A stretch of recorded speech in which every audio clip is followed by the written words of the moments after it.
on to Endless Finance. Gold ended the week sitting at $4,085. It was able to hit $4,244 as the highest intraday price during last 5 days. Stock futures started the week going up after signs that lawmakers are working to end the long government shutdown.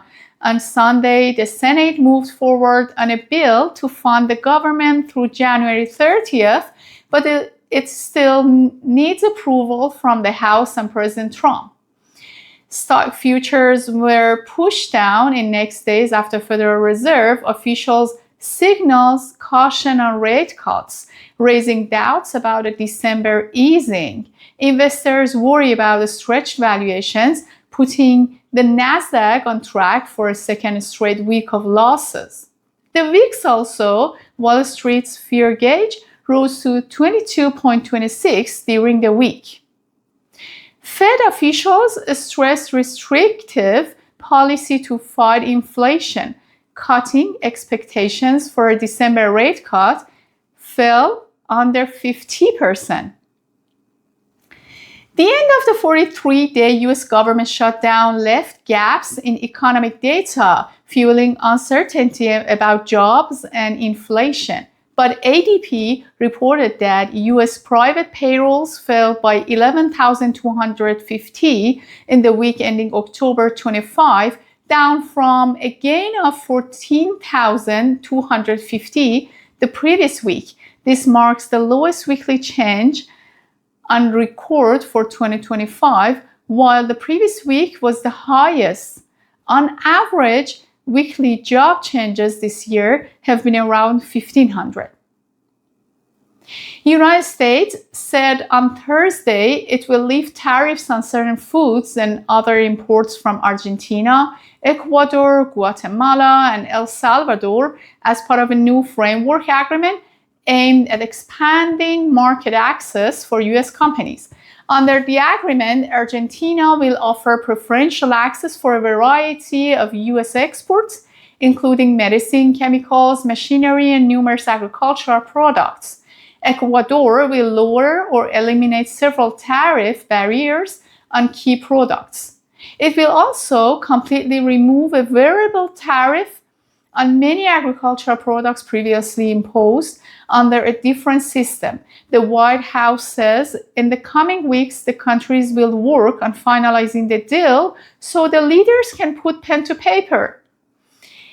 Treasury General account went from around $457 billion in June 2025 to roughly $950 billion in November, a very large increase. This means the Treasury has been pulling cash out of the banking system. When Treasury increases the TGA balance, it issues a bill or bonds to raise cash. That cash moves from investors to the Treasury, effectively being taken out of circulation. This usually leads to lower liquidity in money markets, pressure on equities, especially high beta names, tighter financing conditions. And when Treasury drains liquidity, the demand for short-term instruments, T-bills, can surge, pushing yields higher. When T-bill yields are higher, it means short-term rates stay elevated.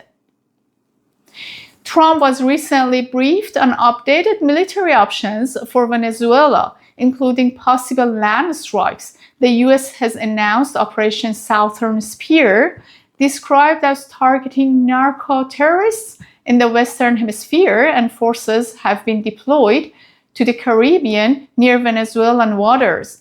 Venezuela, led by Nicolas Maduro, has mobilized its forces and raised alarms about a possible U.S. incursion. In Venezuela war scenario, markets typically are bullish for oil and gas equities, for services, refiners, energy ETFs, and bearish for airlines, shipping companies, emerging markets exposed to oil imports and market indices. Moving on to Eurozone. The Eurozone economy expanded by 0.2% quarter on quarter in Q3 2025 up from 0.1% in the previous period, according to a second estimate. Spain remained the standout performer among the bloc's major economies, growing 0.6%. As expected, thanks to solid household spending and robust investment. In contrast, Germany's economy stagnated. The figures suggest the bloc continues to show resilience despite geopolitical tensions and trade policy uncertainty, reducing immediate pressure on the European Central Bank to deliver additional rate cuts. See you in the next review.